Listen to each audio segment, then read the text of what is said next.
राधे राधे सभी को। Good morning, कैसे हो आप सभी। आई होप सब लोग बढ़िया होंगे और आप सबका स्वागत है मेरे इस यूट्यूब चैनल पर जिसका नाम है स्त्री टारगेट। तो ये फाइनली शहडोल जाने के लिए तैयार हो गए हैं और आज इनकी मंथली मीटअप है।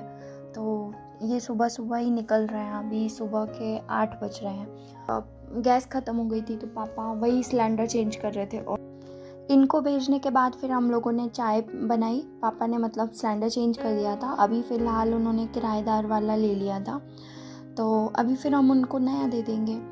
फिर मैंने चाय बनाई, फिर बेटू भी पापा के साथ थोड़ा सी चाय पी रहा था, बैठा था। और उसके बाद फिर मैं इसको अंदर लेके जाऊँगी, तब फिर मैं इसका ब्रश वगैरह कराऊँगी। तो मैं इसको वॉशरूम ले जा रही थी। एक्चुअली पता है, इसको डायपर तो पहना देते हैं रात में ठंड के कारण, क्योंकि ठंड बहुत ज़्यादा पड़ रही है। बाकी मैं इसको डायपर नहीं पहनाती पूरे टाइम, रात में इसलिए पहनाती हूँ कि इसकी नींद ख़राब ना हो। दूसरी चीज़, कई बार सोते सोते सूसू भी करता है तो इसकी नींद डिस्टर्ब नहीं होती, इसलिए रात में पहना देती हूँ, फिर सुबह ही चेंज कर देते हैं। और पता है, डायपर में ना बच्चे सूसू रोक लेते हैं। मतलब ये तो अगर हम लोग कहीं किसी के घर जाते हैं ना, और समझ लो उस दिन अगर इसने छींची नहीं करी और अगर मैं डायपर में इसको ले गई तो ये 2-3 घंटे तक सूसू रोक कर बैठा रहता है, पर सूसू नहीं करता। मतलब मुझे वहाँ पे डायपर उतार के इसको सूसू कराना पड़ता है। फिर यहाँ पे बेटू खेल रहा था और इसको ब्रश करा दिया मैंने अपने साथ ही, और अभी ये धीरे धीरे सीख रहा है ब्रश करना। हालांकि अभी मुझे ही कराना पड़ता है, बाकी उसको देते हैं कि अब वो खुद से सीखने लगा है तो बाकी मैं उसको करा देती हूँ बीच बीच में, क्योंकि बच्चे बहुत खाते हैं ना चॉकलेट वगैरह, तो बहुत दांत गंदे करते हैं। बेटू का खेलने में बहुत अच्छे से मन लगा था तो मैंने सोचा तब तक मैं नहा लेती हूँ, क्योंकि फिर इसको पापा के पास लेके जाऊँगी तो पापा भी परेशान हो जाते हैं ना। बेटू का वेट बहुत ज़्यादा है और पापा को बहुत जल्दी, पापा डायबिटीज़ वाले हैं, बहुत जल्दी थकते हैं, फिर भी वो इसको बहुत देर तक रख लेते हैं अपने पास। तो बस इसको यहाँ खेल पे लगाया हुआ था मैंने, तो मैं नहा कर आ गई थी और परेशान नहीं कर रहा था। कभी कभी अच्छे से बेटू खेलता रहता है।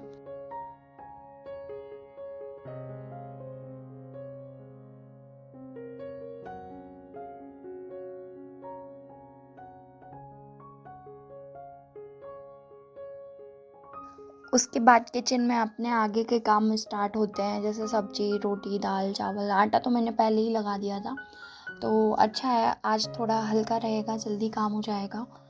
और आज सब्जी कुछ खास थी नहीं तो मैंने मिक्स ही बना लिया था, थोड़ी सी गोभी, लौकी सब मिलाकर बना दिया था। और ये जब से सोकर उठा है पता है, तब से वेट कर रहा है गैस वाले भैया के लिए, कि वो गैस वाले भैया आएंगे तो मैं उनको डांटूंगा। उन्होंने गंदी टंकी देकर गए, ख़राब वाली टंकी दे दी उन्होंने मुझे।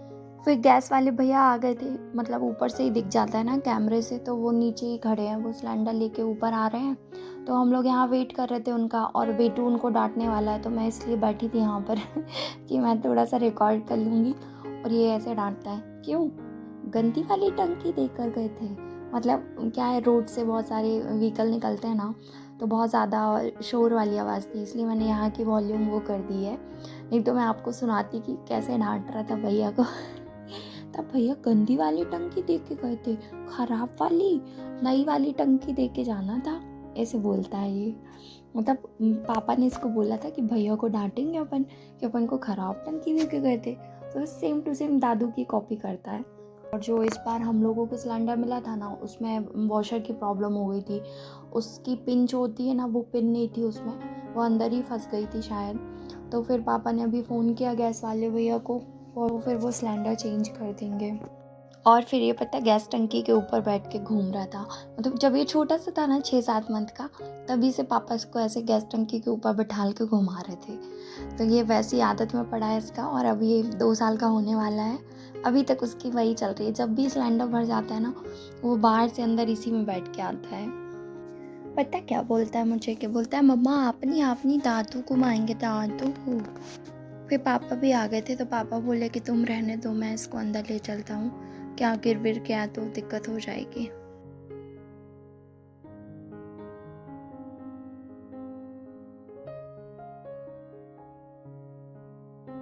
फिर मैं रूम में आ गई थी और सब लोगों ने खाना वाना खाया, बेटू को थोड़ा देर और बाहर खिलाया, फिर रूम में आ गई थी।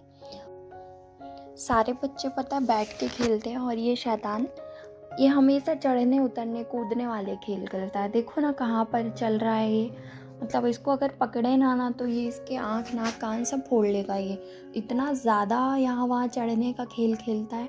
अब वो उसको इस पे चलने का शौक़ लग रहा है और 4-5 दिन से कर रहा है वो ये। कुछ दिन तक अभी उसका चलेगा और फिर जब भूल जाएगा तो फिर वो कोई ना कोई नया उद्यम ढूंढ लेगा। हर कमरे में जहाँ जाता है ना वहीं खतरा रहता है। वहाँ प्लेटफॉर्म में बैठता है मेरे पास तो वहाँ पे भी बहुत उद्यम करता है। वहाँ पे उसको गैस चालू करने का शौक़ लगता है। सारे लाइटर और जो भी अपने बर्तन रहते हैं खाना बनाने वाले वो सब लेकर बैठता है और एक एक से फेंकता है वहाँ से।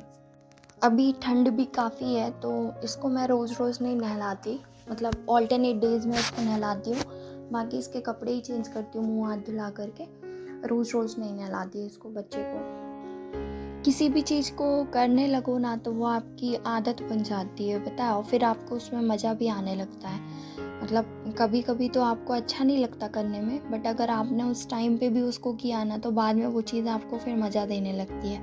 जैसे जब मैंने पढ़ना शुरू किया था ना तो शुरू में क्या होता था कि दोपहर को पहले मैं सो जाती थी, नहीं पढ़ती थी। मतलब ये रहता था कि काम किया, बच्चे के साथ खेला और जैसे ही बच्चा सोता था मैं भी सो जाती थी। तो पता है मेरी बॉडी को ऐसी आदत हो गई थी ना कि अगर मैं एक दिन नहीं सोती थी तो मेरा शाम को इतना हेडेक हो जाता था कि मतलब शाम को फिर मुश्किल होता था। ऐसा लगता था कितनी जल्दी रात हो जाए और मैं सो जाऊँ। फिर धीरे धीरे जब मैंने पढ़ना शुरू किया ना तो पहले मैंने अपने सोने का टाइम कम किया। मतलब पहले मैं दोपहर में 2-2.5 घंटे सोती थी, उसको मैंने कम करके क्या किया, 1 घंटे पढ़ती थी, 1 घंटे सोती थी। फिर धीरे धीरे करके उसको आधे घंटे किया। फिर अब ऐसा हो गया है ना कि बेटू को सुलाया और मैं तुरंत बिस्तर से बाहर आ जाती हूँ, क्योंकि अगर उस पर लेटी रही ना तो वो नींद आ जाती है। तो इसलिए मैं नहीं सोती। अब मैंने आदत बना ली है कि उसको सुलाया और तुरंत बेड से बाहर। और जब ऐसा लगता है कि हाँ तबीयत थोड़ा डाउन है या काफ़ी थके हुए हैं, तो जैसे बेटू अगर 1 घंटे के लिए सोता है ना तो मैं थोड़ी देर पढ़ाई करने के बाद 15-20 मिनट के लिए लेट जाती हूँ, ताकि बाकी काम डिस्टर्ब ना। भगवान करे कि मेरा एग्ज़ाम निकल जाए और जब रिज़ल्ट आए ना तो मेरा सिलेक्शन हो जाए। और क्योंकि जब बच्चा बड़ा होगा ना तो देखेगा वो कि मम्मा ने किस तरीके से पढ़ाई की है, कितनी मेहनत की है उसके साथ। और अगर इसका रिज़ल्ट नहीं निकला ना तो फिर वो कोई मतलब का नहीं रहता।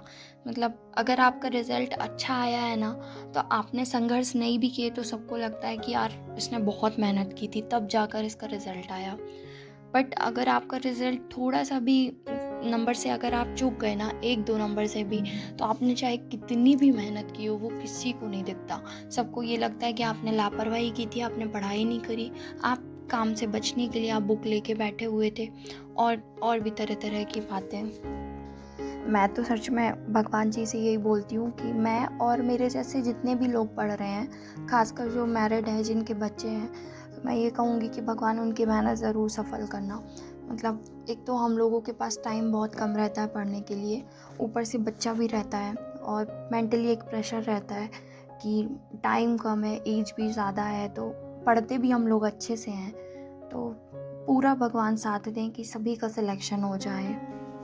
पता है अब जब ये बाहर जाते हैं ना, मतलब हर मंथ जब शहडोल जाते हैं ना तब मुझे मम्मी की याद आती है। क्योंकि पता है जब मैं जाती थी घर से बाहर और मम्मी का बार बार फ़ोन आता था, मम्मी पूछती थी कहाँ पहुँची, कब तक पहुँचोगी, लेट हो गई।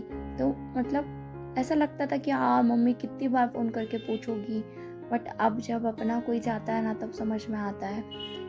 तब तो मैं बच्ची थी, मतलब जब मम्मी मुझे फ़ोन लगाती थी उस टाइम पे, कॉलेज टाइम पे अपन को इतना वो नहीं रहता। बट अभी अब जब मेरी शादी हो गई और थोड़ा अटैचमेंट भी ज़्यादा हो जाता है तो अभी अब फील होता है जैसे अभी ये गए हैं ना तो पूरा ध्यान मेरा वही है कि मतलब कब तक पहुँचेंगे और भगवान अच्छे से पहुँचा देना सुरक्षित, और सब अच्छे से हो, मीटिंग में सब अच्छे से निकल जाए, पूरा ध्यान वही रहता है।